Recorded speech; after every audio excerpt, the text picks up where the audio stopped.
What's up YouTubers, this is HazardF5 back with a brand new video, and today is a new belt review, and it's the first one here on this channel.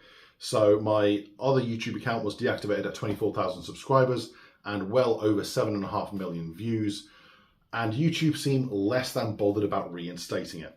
So my plan going forward is to make this channel as big as I possibly can with the content that I provide and crawl my way back up to that 24,000 subscriber count, which, if you haven't done so already, please like this video, please comment on it, and please subscribe to the channel and spread the word. I'm still here, I'm still kicking, and I'm still planning on putting out the most overly detailed belt reviews here on YouTube, along with my upcoming History of series. I will be redoing it, but it will take time. Due to the deactivation, all that stuff is completely gone, which means I have to start from scratch, and that stuff will take time, so bear with me as I don't have access to any of that footage, which means all my old reviews are also gone as well. Everything from back in the dark days of my channel back in 2008 up until now. So one advantage for you guys is you will have seen belts in the background of my videos over the last couple of years that you haven't had a close look at unless you're a Patreon member. Well, that will change in the coming months, but more on that in a future video. Today, I'm going to be reviewing a replica that has had a previous replica done on it, but it was absolute terrible quality and even plated the wrong color. And it's also a replica that the original design, anyway, I felt was the most underrated WWF design of all time. Today, I'm going to be doing a full in-depth review on the WWEShop 86 Retro Championship, otherwise known as the WWF Hogan 86 Replica Belt. So, let's go take a look. So here we have the WWEShop Retro 1986 Replica Belt, or the Hogan 86 or 87, depending on your preference. So we'll start off the top. You've got the WWE Legends logo at the top of the main plate, surrounded by the gold floral. Of course, this is a dual-plated belt, as was the one on TV, even though the original replica of this from many years ago, they mistakenly did in all gold. You've got the world wording underneath. The plate work on this is really nice, the way the gold pops against the silver. As we go towards the ends, you've got the dotted pattern, which is very reminiscent of the border for the classic NWA domed globe 10 pounds gold. Then on the edge of all of the plates here, you've kind of got this almost like wheel-like pattern. I won't say spiral, but it really isn't. But the detailing on here, the way it gets into all those little divots, is really nice. They've done a really good job with this replica compared to some of the ones from many years ago. At the bottom, you've got a really nice floral that's gold. All the raised areas on this replica are gold, like the one on TV, with the nickel background. You've got the wreath starting here at the bottom with the star in the center that then arches up around the globe towards the top of the main plate, meeting at the logo at the top. On each side, you've also got these pillars that appear to sort of like prop up the heavyweight banner. Same on the other side. Then you've got the heavyweight banner itself. So you've got the deeply stamped pattern on each side of the heavyweight banner. I have seen some people say that there's paint missing on the banners, so here at the top and here at the bottom. Yes and no. Really, they should be painted, I believe. However, on the real ring used Hogan 86 and 87 belt that was used on TV by Hogan, those were actually unpainted. So as far as accuracy goes, they've actually nailed it there. Then you've got the big blue globe in the center, which, as far as the WWE Championship, and I mentioned this in my sadly now defunct History of the WWE Championship, which I will get back to redoing. This was the first WWE World title with such a prominent globe on the belt.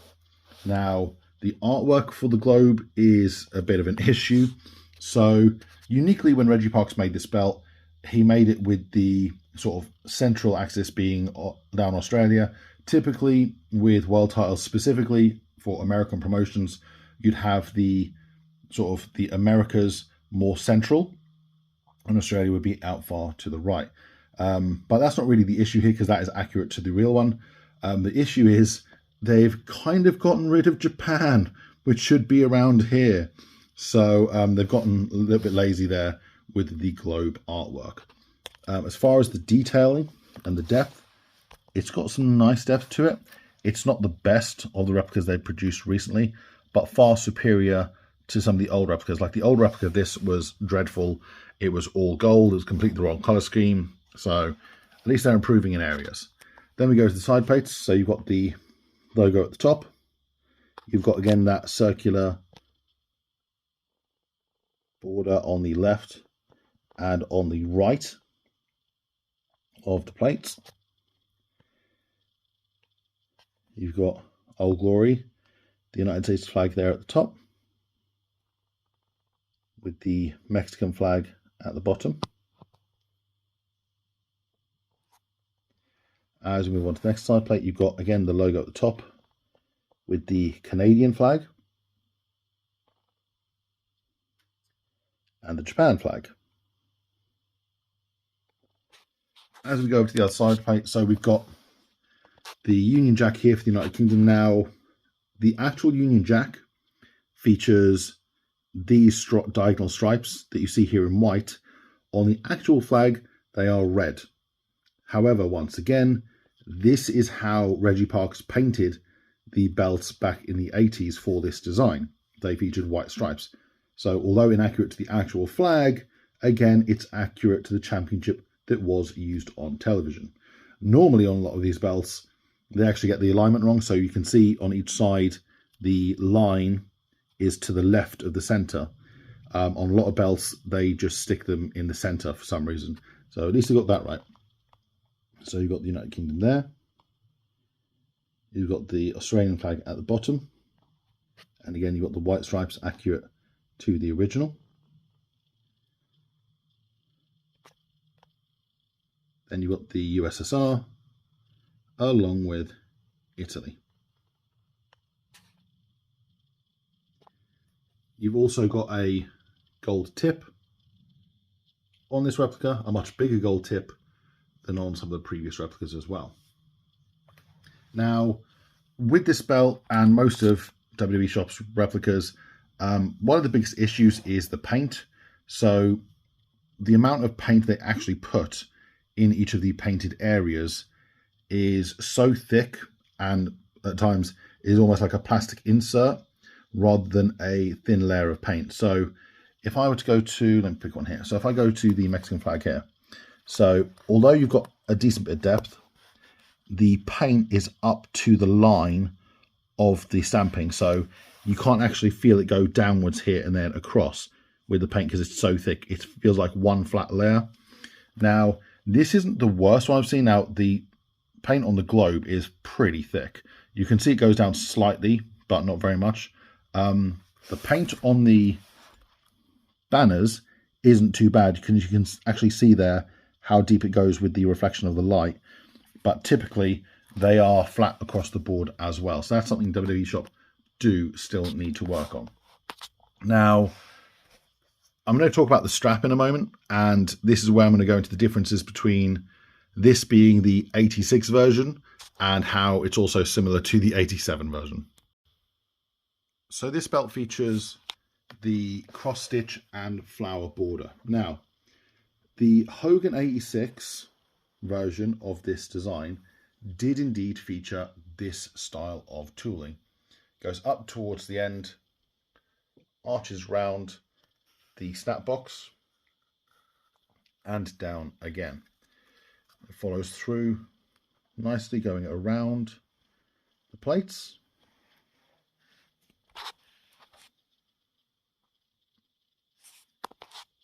And to the end.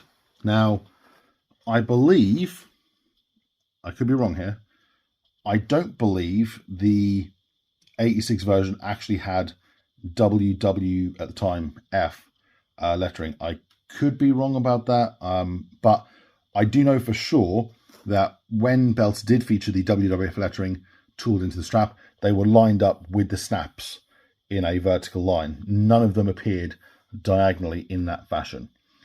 And also, the Hogan 86 version didn't feature a gold tip. So this is another inaccuracy when it comes to this particular version.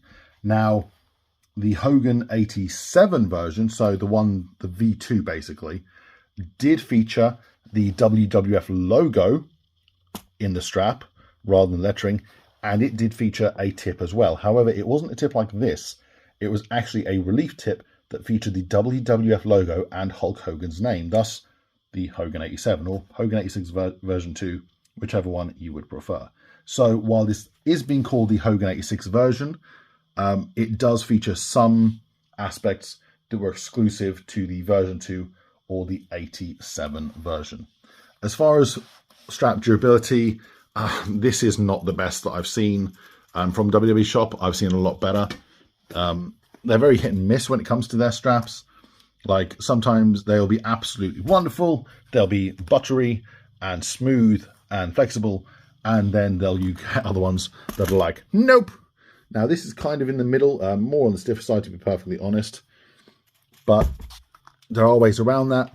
If you want to get re-leathered, great options. Paul Martin belts, you've got Mendoza Leathercraft, you've got, of course, Mars Collier Leathercraft or Immortal Leathercraft, my go-to guy at the moment. So there are ways around that. But also, if you're just going to have this on display, aren't going to be handling it, you know what? It looks really, really nice. So there you got a good shot of the contrast between the gold and the nickel.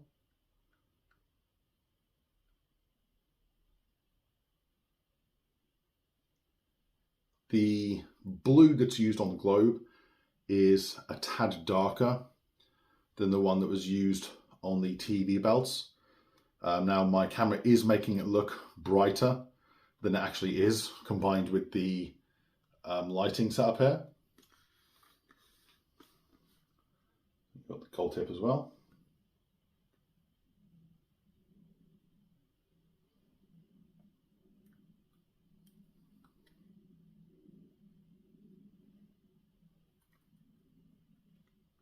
I've always said this thing doesn't get enough credit. I do believe it would be more loved and more respected and more liked if it had lasted longer, or even if you had the Winged Eagle be the original belt and this replace it. Because I think the Winged Eagle, a big part of its admiration that it receives was for the time period it was used during the Hogan boom period.